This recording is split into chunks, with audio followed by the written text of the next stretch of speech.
RPG 46, dernier acte, acte 3. Donc, quel est mon système monétaire préféré dans ce cas? Mon système monétaire préféré, c'est celui qui est proposé par Green Morning. C'est le système de fortune. Alors, comme je l'ai vu récemment, puisque j'étais en train de faire une partie de JDR, je vais vous expliquer comment ça fonctionne. Vous avez un score de fortune. Il est déterminé au départ, parfois en fonction de votre rôle, ou en fonction du point de départ que le meneur de jeu vous a donné, plus votre score de communication, ou plus si vous avez un FIC / avantage, si on est par exemple dans Mutant Masterminds, qui va vous donner déjà un score supplémentaire. Ce score-là, il va être amené à changer, mais il ne change pas tout le temps. Si vous voulez par exemple avoir accès à quelque chose qu'il faut par exemple, je sais pas moi, 12 de fortune ou plus, ça va vous enlever, quoi qu'il arrive, si vous vous arrivez à saisir cet objet, vous allez enlever 1 de fortune. S'il y a une notion que vous avez, par exemple, vous réussissez à une certaine échelle, ben, par exemple, il se peut que l'objet ne va pas venir en fait vous enlever des points de fortune. À une échelle de 5, une différence de réussir jusqu'au compte, réussir d'un cran, réussir de 2 crans, réussir de 3 crans.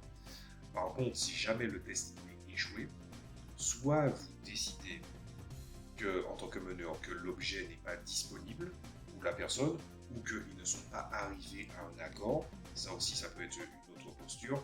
Le fait que, par exemple, vous êtes avec un vendeur, en fait, c'est dur en affaires, mais c'est difficile de statuer comment gérer les choses. On peut juste dire qu'ils se sont mis d'accord sur leur désaccord et l'accord n'a pas été conclu. Mais, quoi qu'il en soit, avec cette approche de pouvoir switcher avec l'argent, en fait, comme le système de fortune fait qu'à 12 ou plus, de toutes les façons, ça va enlever un point, arriver à 12 ou plus de fortune, c'est vraiment des biens qui sont d'une qualité très élevée ou d'une technologie plutôt avancée. Puisque je rappelle que, par exemple, les jeux comme Mutant Masterminds ou encore True20 te permettent de jouer dans n'importe quel setting. Le système monétaire est encadré pour fonctionner avec tous les settings.